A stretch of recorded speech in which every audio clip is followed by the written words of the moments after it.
1, 2, 3. Whoa! You crashed into me. Give me some nuts. Give me some nuts.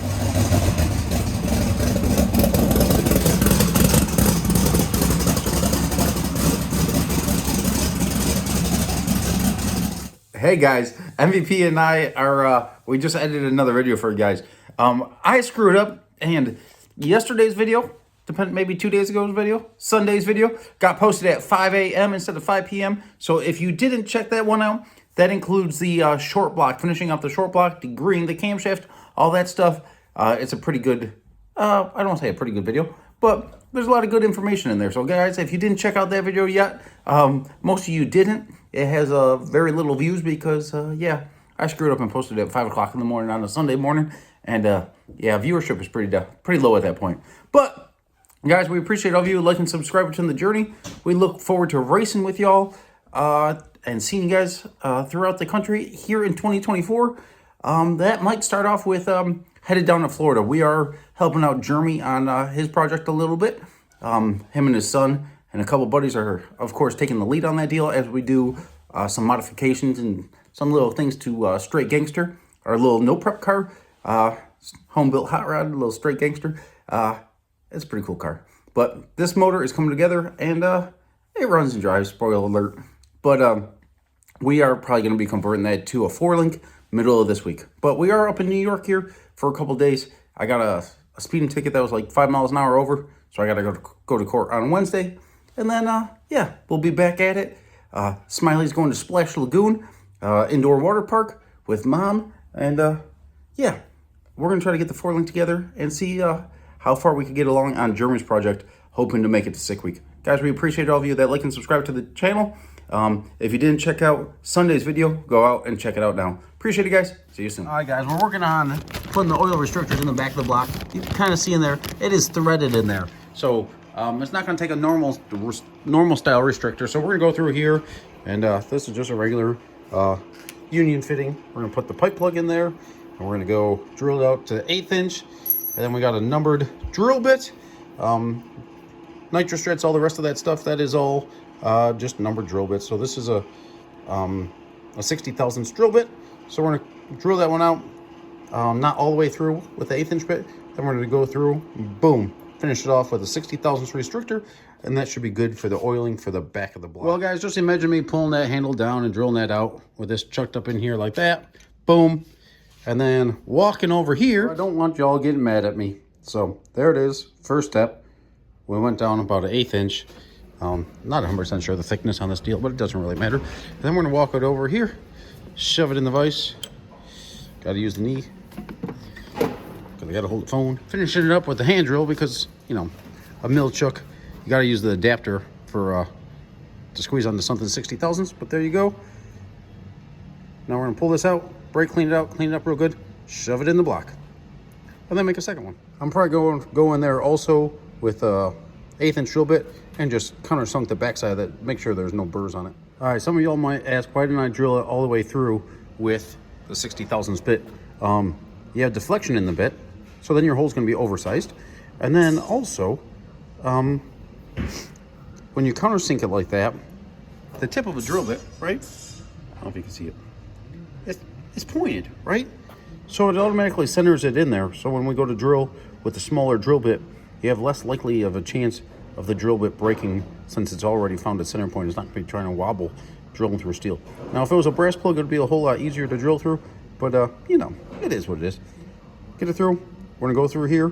Just deburr it with the drill bit, and then tap it with the flap wheel.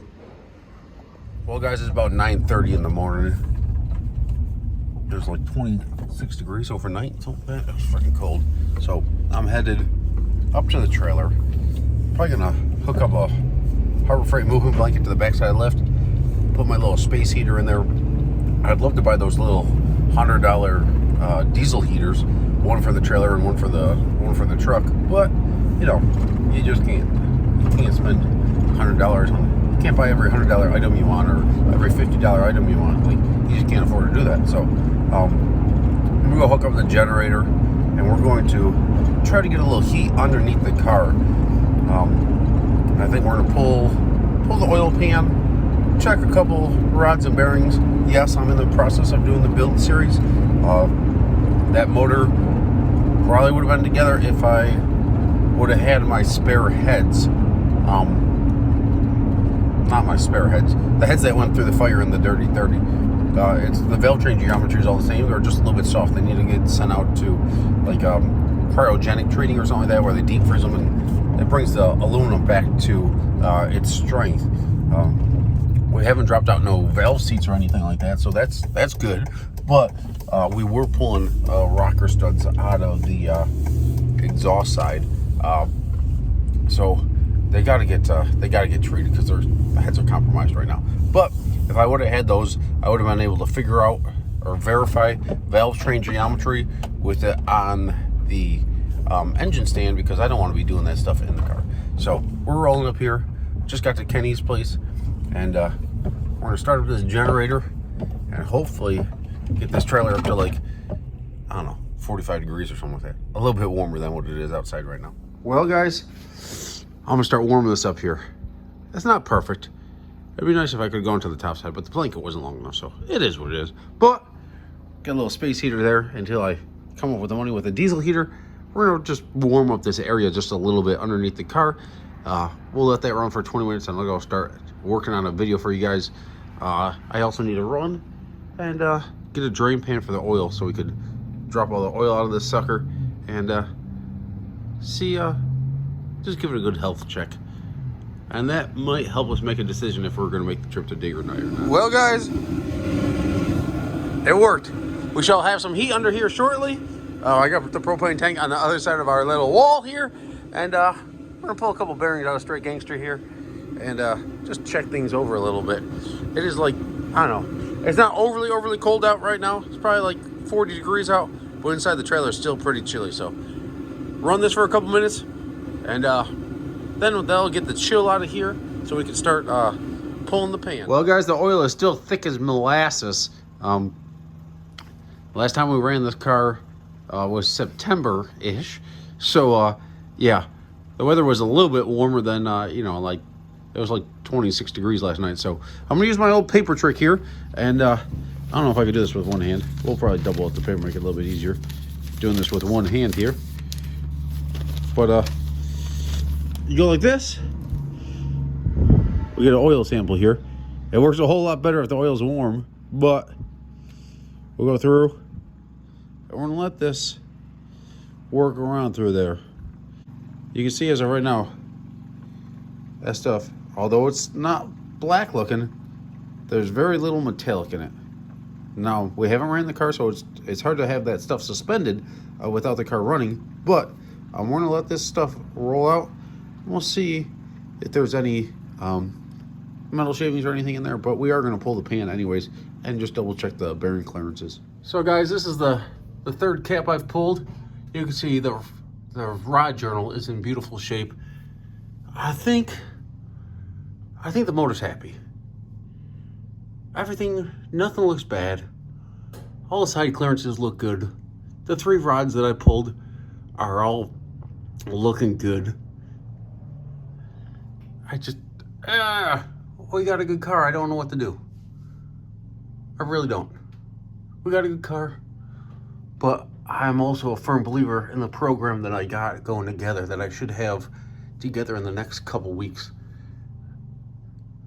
And if something bad happens here, it could really screw up our year. So we'll have to see.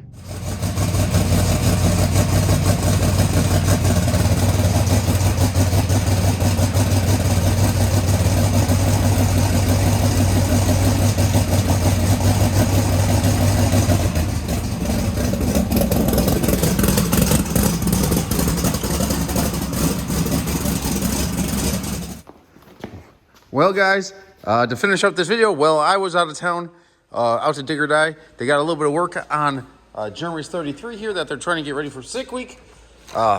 Lady Gangster Maddie, she brought in my trick flow heads.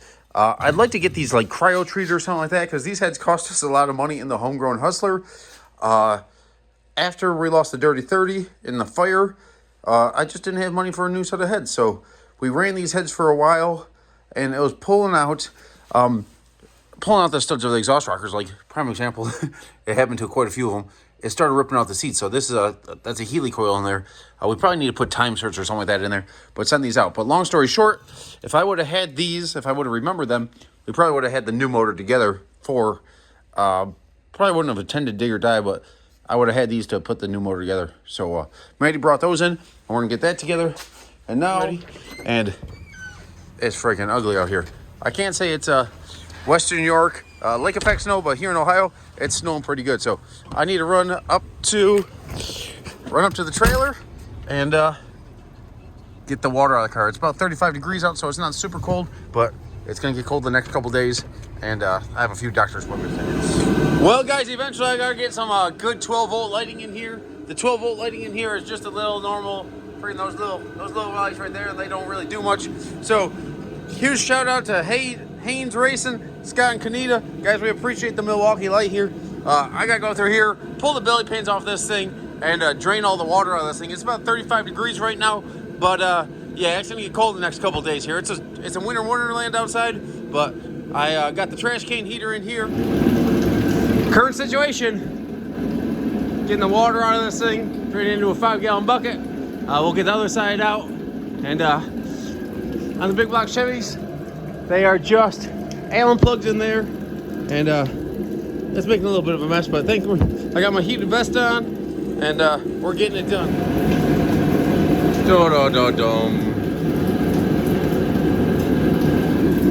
I'm steaming, folks.